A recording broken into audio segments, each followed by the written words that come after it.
Hi, this is Michael Uslan. You're listening to Batman on Film.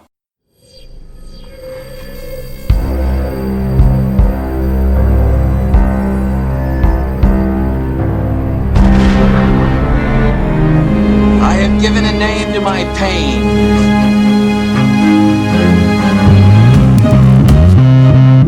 The Batman.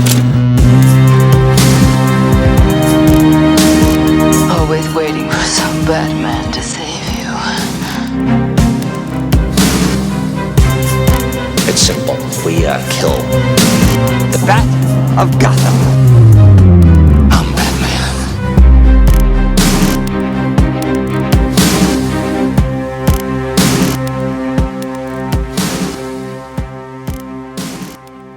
Welcome to the BOF Chronicles, a special series that looking back at the history of BatmanOnFilm.com. I am your host and BOF contributor, Ryan Lauer.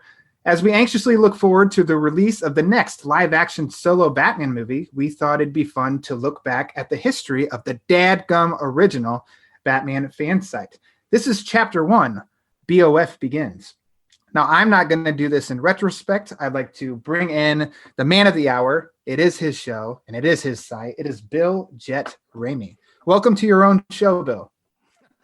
Well, you're the host, so it's your show, and Batman on Film is ours. So I'll look. That's the way I look at it. So, but thank you for the introduction. You're so modest and kind. BS. I call BS, sir. It is yours. You may be correct on that, but we won't tell anybody. Who's listening? No one's listening. No one knows that. No, nobody's. So we discussed earlier this year. We kind of you were on my podcast, and it was while we were waiting for audio to load up, and we just started chatting, and we came up with this idea of how it would be cool as almost like a countdown to the release of the Batman, which at that point was going to be October of 2021, and now March 2022. So we got a little bit more time, but we thought, let's go through the history of Batman on Film, because there's, as you've seen, you've got new people coming to the website that have never been to the website before because of the traction of Pattinson's The Batman.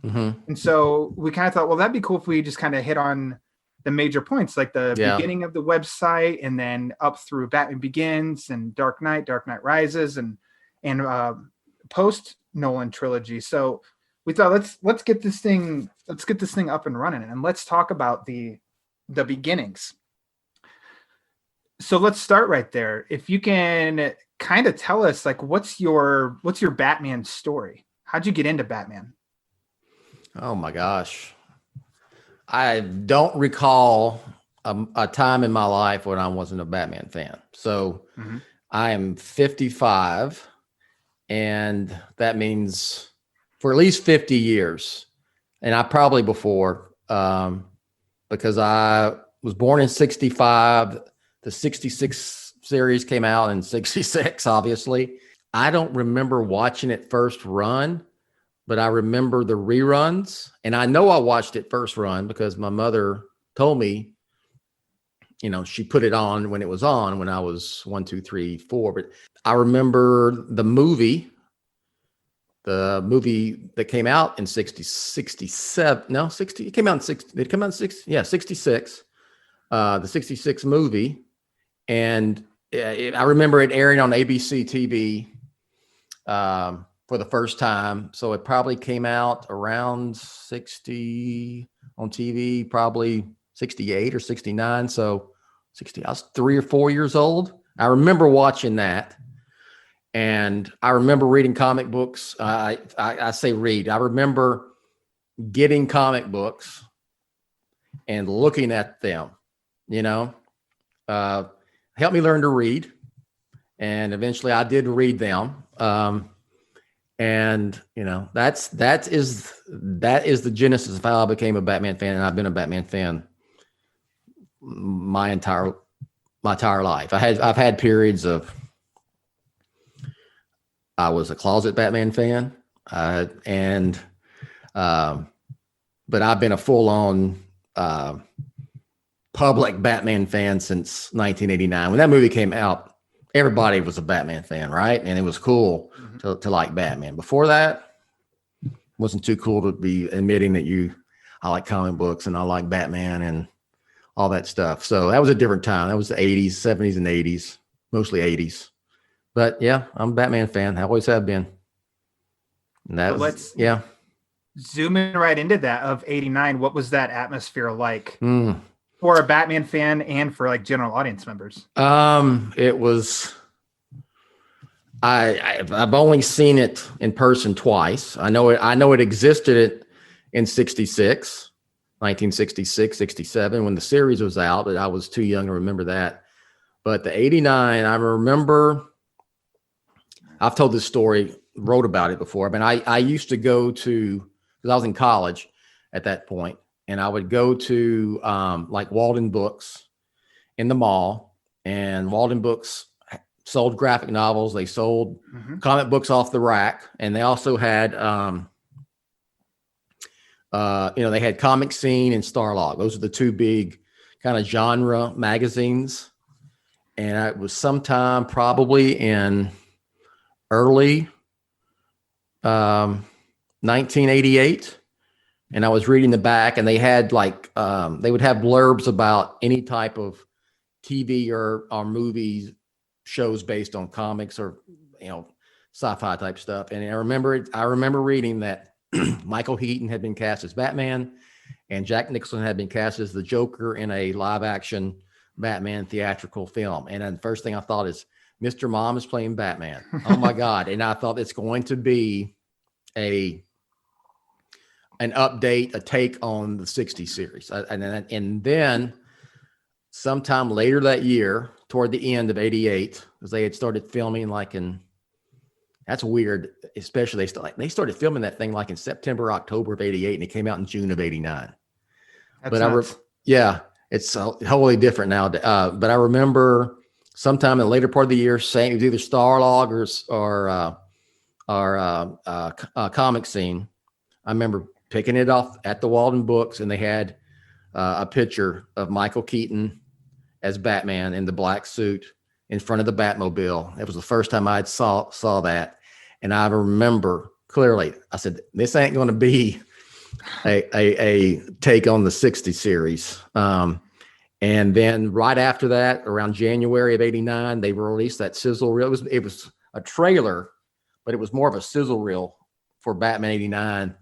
And I went to the theater and paid to see a movie that I didn't watch just to see that trailer. And What movie was it?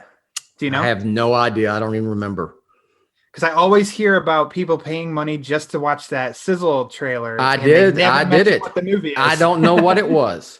But I had called and to ask, are y'all showing the Batman trailer? And they said yes. So I just went and paid, and whatever movie, I don't even remember. I went and I left afterwards, and then I was obsessed, and I was, and in that wave, about that time, that's when the wave of Batmania began. And everywhere you would look for that half a year leading up to Batman being released in June, you'd see the Bat logo. You'd see people wearing Batman shirts. It was on Entertainment Tonight. It was, everywhere. It was, and you had in theaters, you had that poster with just, I have it. It's up there. You have just the logo, Keaton, Nicholson, Batman, in the logo. It was unbelievable. And I went on opening night. There were no, those midnight screenings back then, and that start on the Thursday before at 5 o'clock or whatever, or even midnight screenings truly midnight. So I graduated college in May. I wasn't going to start my job until July, and it was June. So I stood in line, went like at 5 o'clock for a 7 o'clock feature, got in line. There were already people there, and saw it opening night. And, it was like the Batman film I always wanted to see at that time, because dark, serious version of Batman. And then I was, hooked on the Batman movies. I loved the live action Batman movies. So, and I've always liked live action comic book movies. And I remember seeing Superman in 1978, and that blew me away. And that's one of the things I'm like, God, I'd like to see a Batman movie done like this, you know? And so yeah, that's the fandom part of that. So it was a big deal. Batmania in '89 was real, and I've seen it with The Dark Knight. Haven't seen it since. We'll see what happens with the Batman if we have it again. Another round of Batmania. But it was big, '89. Yeah, I'm glad I was around then to see that. And be part of it. Yeah. Let's go from its peak to kind of its downfall. Let's jump to 1997. What were your thoughts and feelings leading up to Batman and Robin? I liked Batman Forever. I was excited for Batman and Robin. I remember watching they had the whole cast on Oprah to do. I watched it. Okay, to do promote the film, and they showed some clips, and they showed the sliding down the dinosaur and high freeze on Batman moment, and some of the ice skating stuff. And I'd seen the trailers, and I was willing to give it the benefit of the doubt, but I had a bad feeling about it. And when I saw it, I again went on opening day, 7:00 feature. I had a Batman and Robin t-shirt, and I actually walked out of that one and went back the next day and I saw it again from beginning to end. And that's the only 2 times I saw it 1.5 times in the theater. And it was a disappointment, and that disappointment was felt by other people besides me, because it didn't do well at the box office. And they were already working on the sequel, which we were calling Batman Triumphant for forever. It was actually supposed to be called Batman Unchained, and of course that didn't happen. And that was the beginning of where they kind of ran it into the ditch. And I didn't know if they were. It was a different time for comic book movies. It wasn't like it is today. So I didn't know if there would be another Batman, live action Batman film. I didn't. And that stayed with me for a year until, this is even the day when, believe it or not everyone had a computer. I didn't even have a computer in 1997. So, and eventually I got what was called web TV. And it was like a box you would hook up to your TV and plug it in, and you get dial-up internet, because that's all there was anyway. There was no dial; it was just dial-up internet anyway. So you could dial up the internet, and your TV was your monitor, and you had a keyboard.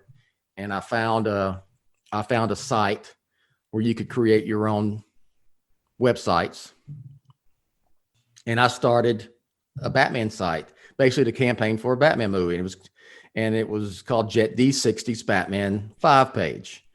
And it was that from June of 98 to about June of 2000. In 2000, I got the domain Batman on Film, and I changed the name. It's been Batman on Film ever since. So the site is essentially 22 and a half years old. But that's when it became Batman on Film. And it was all about lobbying for a Batman movie that I didn't know if it would happen ever again. And that was the beginning. That's how it started, on a web TV. So the OGs listening will hear that Jet D60's Batman 5 and be like, oh my gosh. And others are like, what the hell is Jet D60's Batman 5 page? Yeah. So for those first couple years, as Jet D60, so you started the website. What were you doing? What was the content? How often were you posting? What were you saying? I didn't know it, but I was a blogger, because that term didn't exist then. And it would be, I don't have, those are all gone, because, the site wasn't I didn't own the site. It was a website through another site. So the domain wasn't even Batman on Film. It was, Jet D60 dot, I don't know, whatever was. It wasn't like Lycos or all those ones from way back, but it was, anyway, that's beside the point. but it would just be, I would scour the internet, any rumors that were posted, I would put on there, and then I would comment on them. And then it got to where people would write in and tell me things, and I would post that about, well, I remember the first thing I posted that was like a scoop or just rumor that no one else had was that Kurt Russell was being talked about as not Batman, which was a rumor, but as Commissioner Gordon. And this was around the time, and behind the scenes, they're talking about doing a year one adaptation, because come to find out, it was Joel Schumacher who went to Warner Brothers and pitched doing a year one, an origin movie. And so that was in development for just a little while until they went a different direction from Joel. So that was around that time. And I remember that. And it was that was essentially what it was up until about 2000. And around 2001 is when they started to get some, it started to look like there was going to be a Batman movie. And there was all sorts of different incarnations. If you were online and you were a Batman fan paying attention to that stuff between 98 and 2002, that 4-year period, lots of rumors, lots of projects that went in development and then never happened. So what I remember, I don't want to say not hearing the most about, but there was there's obviously Schumacher's Batman Triumphant. Mm-hmm. Then there's a Batman Superman movie, a World's Finest movie. And then of course, year one. Mm-hmm. Do you remember which one had the most traction? Well, let's see. It had to be the year one, the Darren Aronofsky, Frank Miller project that because that got even some details got out. The script got out at one point. This is early 2000s, and some concept art came out. And I remember that got a lot of run. And in the closest that they got, I mean, they were actually going to make the original incarnation of Batman Superman under Wolfgang Peterson. Mm-hmm. And then that was like about to start production. It wasn't as far along as, say, that Justice League Mortal project was, but I mean, they were about to start, and then that got pulled in favor of a solo film. Went back to the solo film, and that was going to be, and that's when Nolan got involved. It was at that point, and that's when all the different versions of, Batman Triumphant, and then year one, and then there was Batman Beyond project being developed. There was one called Batman Dark Knight that was had Scarecrow and I think Man-Bat were the villains. That was, and there were several others that have come that today we have it's come to light. Like I think Joss Whedon pitched something. Several people pitched ideas. A lot of them we didn't know about at the time. And then came word that there was Nolan had Memento, Mm-hmm. the movie, which got a lot of run, and he had done Insomnia for Warner Brothers, and he had said he had heard that were taking pitches for Batman, and he made a pitch, and that's late 20, sometime in 2002 and 02 is when Nolan got involved, and and then by 03 beginning, that's when that started snowballing with casting and with Bell and all that stuff, and ended up early 2004 where they're shooting Batman, what would become Batman Begins. Ooh, buddy. And that's when you got excited. You had a movie to cover. That was finally, when they announced Bale had been cast, that's when I knew it was going to happen. Because we had directors be announced, we've had films be announced. Wolfgang Peterson with the first Batman versus Superman movie.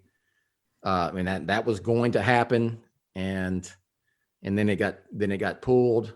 But when they cast Bell, and that came out like in July of 2003, I knew it was going to happen, and that's when the fun of following a Batman movie began.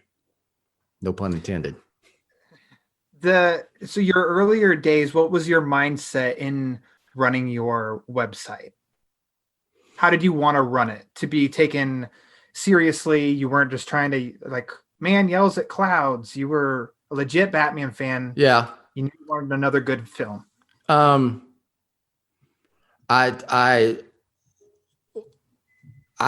would post rumors. I did post rumors because that's all we had up until then. And even once Batman Begins started filming, I got into a point where I felt a little conflicted. Do I post all of this stuff that people either are sending me or it's showing up online, or do I not? And so during Begins is where I kind of, even though I did post some of that stuff at that time, and I eventually made at that, before the movie came out, decision that I'm not going to post anything that's spoilerish. I'm not going to post anything from sets that are, illicit and could spoil a film for people. And that's kind of been the way I've done it ever since. But there was a point of getting to that point. Does that makes any sense? And the Batman fans were excited, but Batman Begins, the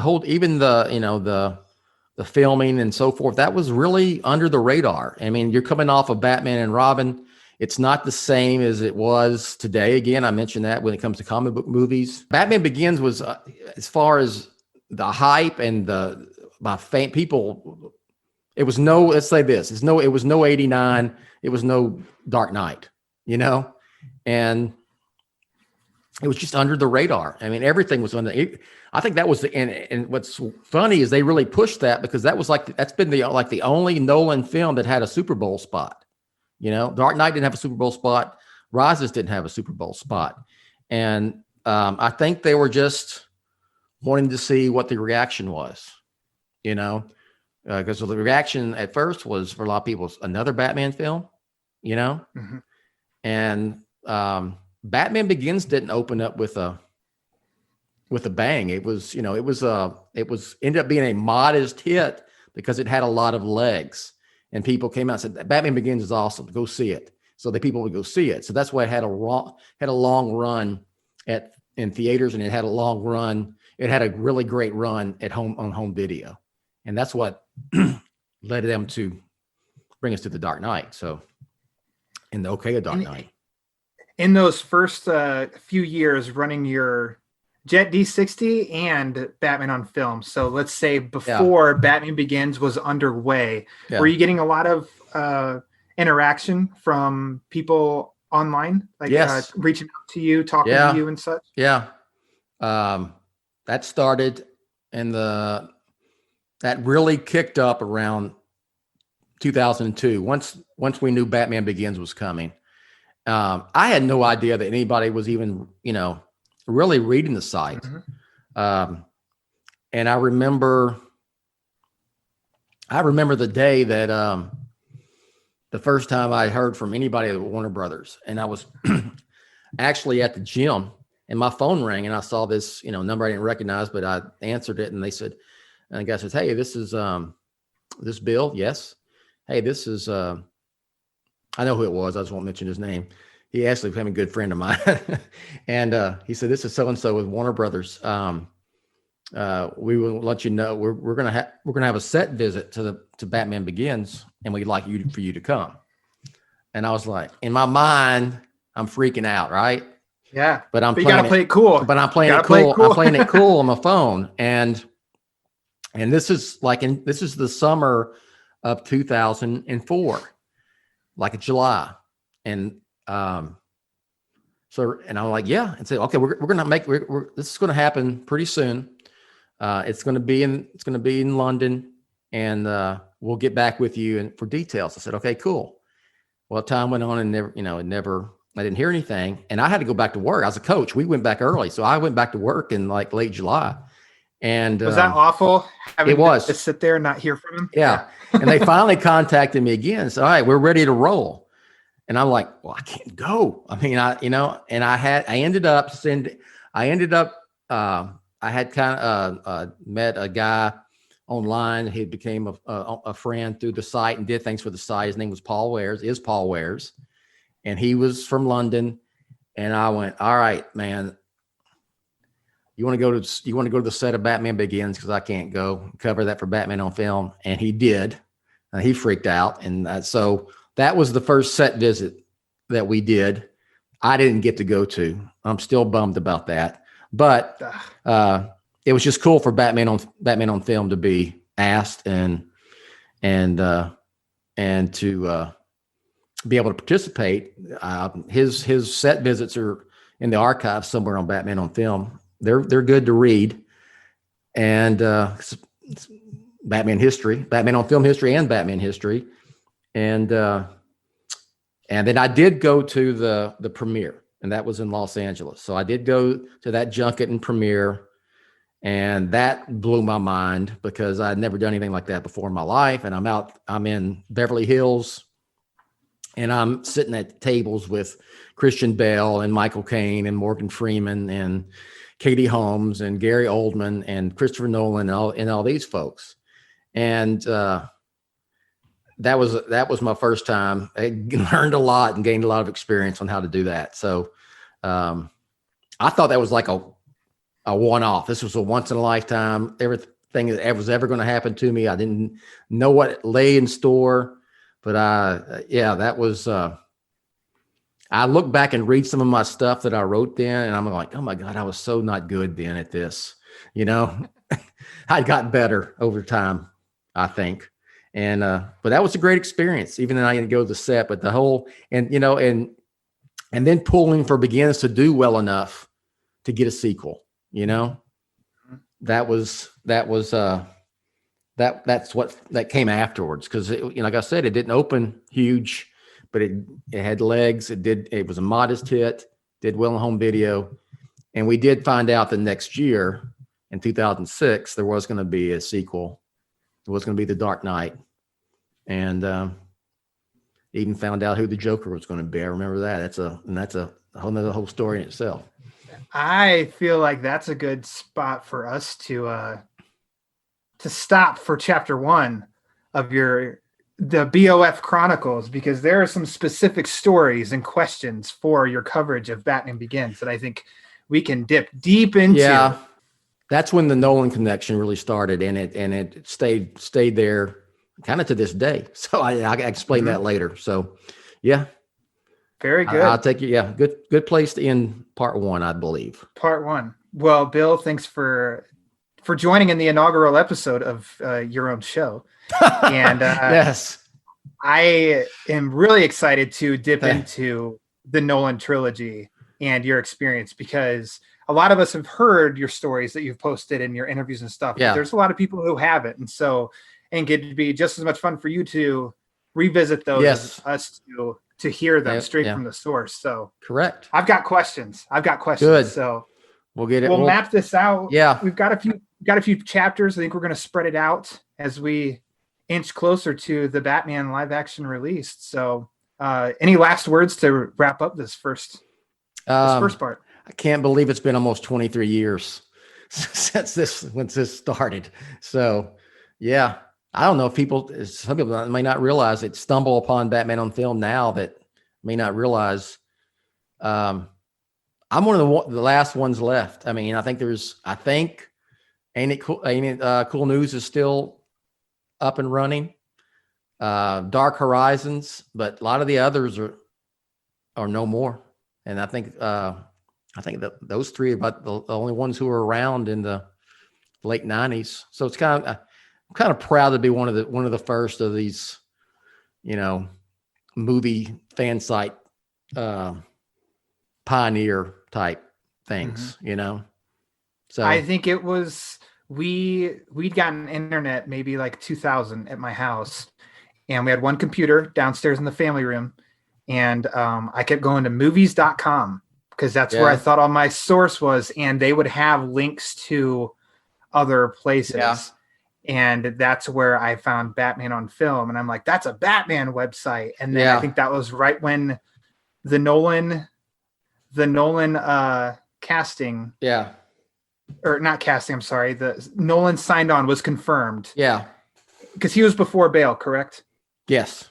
Okay. Yeah. Nolan he was, and I was like, Nolan probably announced like January of 2003, December 2002, somewhere in there.